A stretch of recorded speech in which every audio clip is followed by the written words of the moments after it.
l'heure du sahur maintenant que nous allons développer. À quel moment se prend le sahur?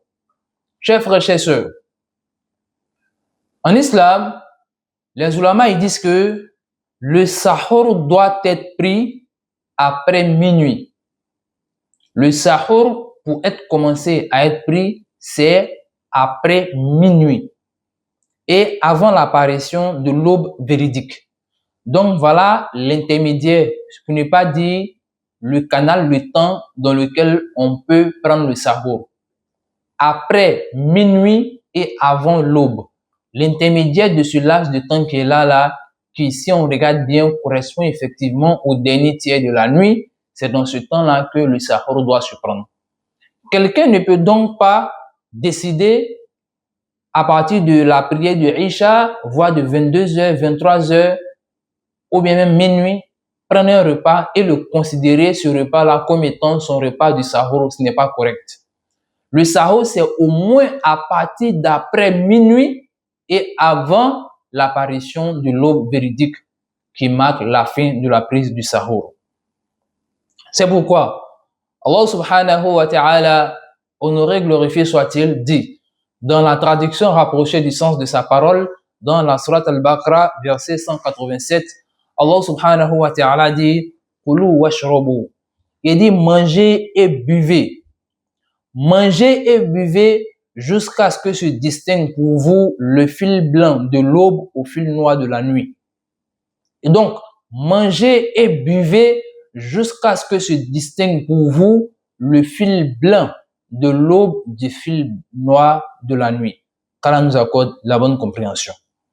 Il est donc recommandé dans la sunna du prophète Muhammad sallallahu alayhi wa sallam. Il est recommandé dans cette sunna-là de retarder énormément le sahur. De retarder le sahur, c'est très important. En effet, le compagnon Zayd ibn Thabit,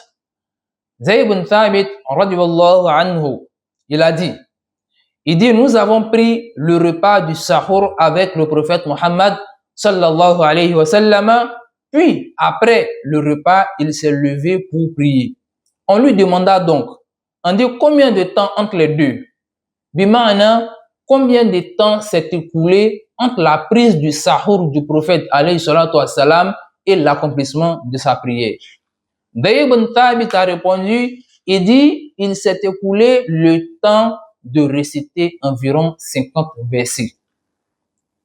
Il s'est écoulé le temps de réciter environ 50 versets. Rawahu al-Bukhari wa Muslim dans son Sahih. Et donc, environ 10 à 15 minutes avant Fajr. 10 à 15 minutes avant le Fajr. C'est donc le temps peut-être équivalent de réciter une sourate comme la sourate Mursalat. Et donc, on voit que c'était vraiment très proche, comme on le dit, c'était vraiment très proche de l'heure de la prière du Fajr. Ce qui veut dire que la sunna, c'est vraiment de retarder autant qu'on le peut la prise du sahur. Et donc, parmi les erreurs fréquentes que nous observons chaque année dans la prise du sahur auprès de certains frères et de certaines sœurs de la communauté, il y a le fait de cesser de manger 20 à 30 minutes avant l'azan par précaution. Donc, par précaution de ne pas déborder, ils arrêtent de manger souvent un peu trop tôt. Souvent jusqu'à 30 minutes avant même l'azan, ils ont fini de manger déjà. Ce n'est pas haram de le faire, mais ce n'est pas une sunna. Ce qui est mieux, c'est de retarder le repas.